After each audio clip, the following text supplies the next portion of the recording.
Remington went to Yale. He also participated in the Art Students League. Sure. Homer's training was in lithography. I mean, there are enough kind of legends to draw these connections, and I'm writing about this notion that we think of them as painters of action, and some of the critical reactions to their work is like, oh, these two artists are the artists where it's absolutely true to fact. Like, these are reporting of things exactly as they were, which is like every other artist we've gotten beyond that. But wasn't this a generation of yellow journalism and go out and make me a story? Exactly. And so the evidence, this is again like what we're not talking about, the evidence in the paintings doesn't prove that. Right.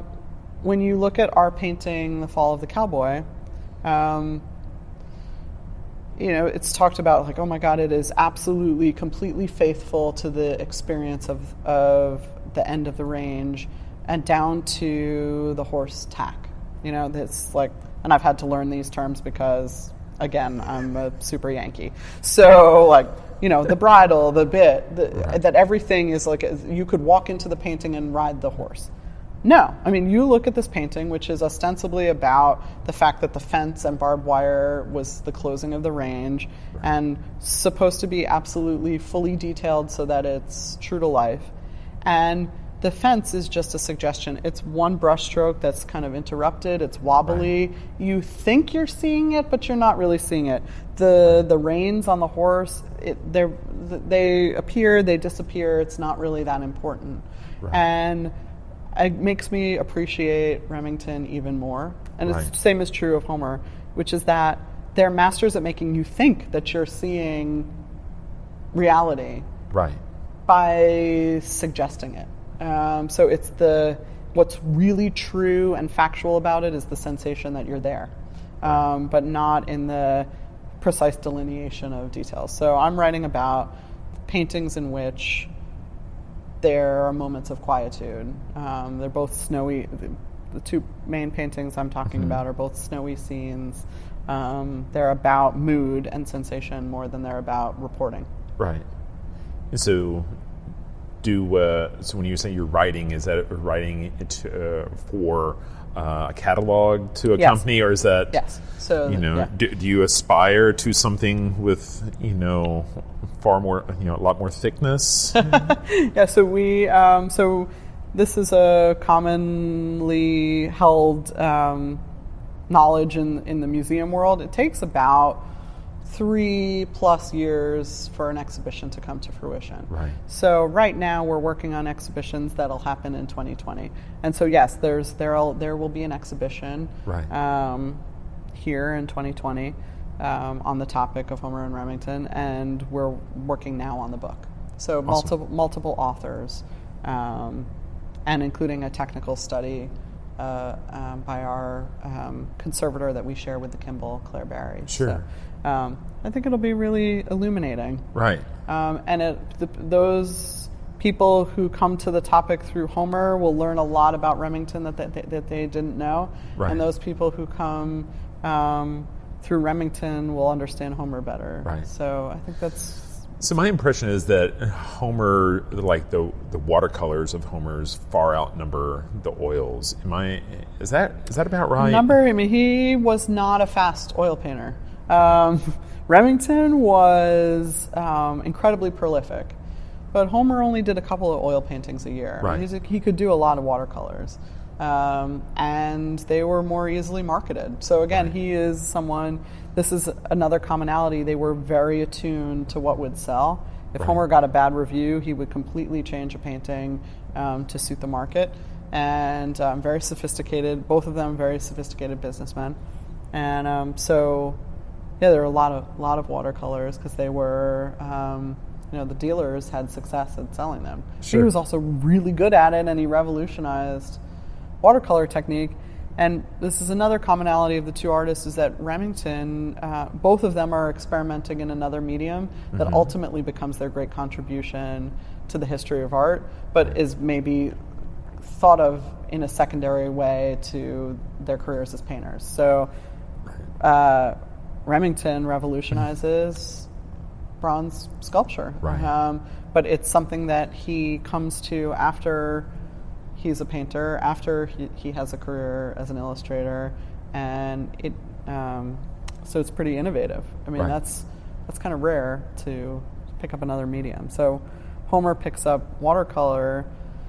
He's doing it. His mom was a watercolorist, and he's doing it for many, many years of his career, but he really takes off after going to England and experimenting freely. And so you could argue that his seascapes that are more abstract would never have happened without his work in watercolor. Right. But so I studied 19th century, but then I always worked with living artists. I worked with Jenny Holzer, I worked with Pepon Osorio, and I just thought, okay, well, somehow I'm going to have to try to find a way to bring these both into my life. And I did not know that the Amon Carter was going to be the way to do that. Right.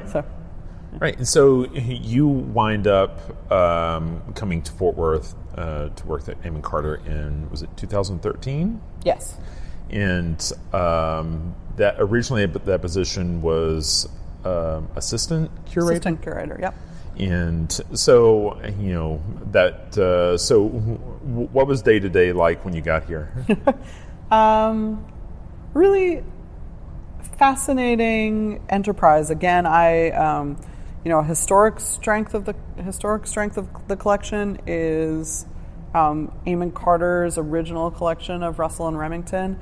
That was never an area in which I had expertise, and that was okay because we have just tremendous collection of these gems of American art. It takes a long time to learn the collection, and curators work really hard, and there are not a lot of curators at this museum given the number of shows and ambitions that we have. And so it was really, from the minute I got here, hit the ground running. We were working on a show on Thomas Hart Benton in Hollywood, and I was assisting with some of the research for that. And basically very early on, the notion was like, well, how can we find ways of taking things from the permanent collection and doing small exhibitions from those. Yeah, I remember that exhibit. I remember being surprised that there was a streetcar named Desire painting that. I was like, I had really no idea. I hadn't seen that part of. Maybe I should have, but it was new to me. Yeah. And I like that unexpected. That's something that I really enjoy. Is I think I like it when people come in here and they think they're coming for one thing, and they're surprised by something that they didn't anticipate. And so really it was a mixture of helping with shows that were already in process, that were someone else's babies, but I was sort of shepherding them, and some exhibitions in art, secondary spaces. And anytime a work of art went on loan, to figure out what the replacement was. And we engaged in the process of rewriting all the labels. So the idea was, can we make the labels more engaging? Can we shorten them a little bit? And to my mind, it's really important that there's something in every label that directs you back to the painting. Right. And we had these remnants of many generations of wonderful curators, but many different philosophies of what a label does. Right. And so many of them were just sort of this is this artist's training, here are the schools of which he or she is a part, this is a condensed art history.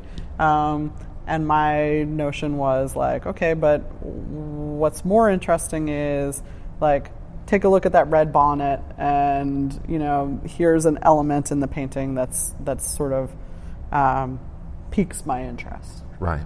And so we rewrote all the labels. So that's a lot of research and a lot of manipulation of words, and then training docents, going on trips with our members, and trying to live in the moment with this idea of, if I'm here for a couple of years, what is the eventual project that would be the big traveling project. So a kind of combination of that, and I had no idea how open and how many possibilities there were going to be. Being here, and we had some people leave. The person who hired me went on to Crystal Bridges, and so there was a kind of vacuum of bosses for a while, and that meant that we could be experimental. And so that's the moment at which the Gabriel Dawe project came about, which is that I had been pulling images of his work out of magazines, just thinking, okay, well, someday I would love to work with this artist. I knew nothing about him, and that was a project that once I started delving into it, it took off at like 100 miles an hour, and the timeline was accelerated to such a degree that it became a big project that probably would have been in normally 2 years in the planning situation that happened in like 5 months. So then I got this sense that we could just keep pushing ourselves to do more, to think critically about who we could be as a museum, and in ways that we just really hadn't contemplated before. And I love Gabriel's work, and that it's an amazing piece. And part of my conversation with with Gabriel when he was on the podcast was that that piece seems so perfectly suited for that space. It's almost like I know that it's intended to only live in there a finite amount of time, but it's like how are you going to take it down, because it just seems so fitting for it even seems fitting with like what Philip Johnson himself maybe would have envisioned for something like that. It's interesting because people who are fans of mid-century architecture might recognize this building and come into this building for the architecture. I think that the symmetry of the space and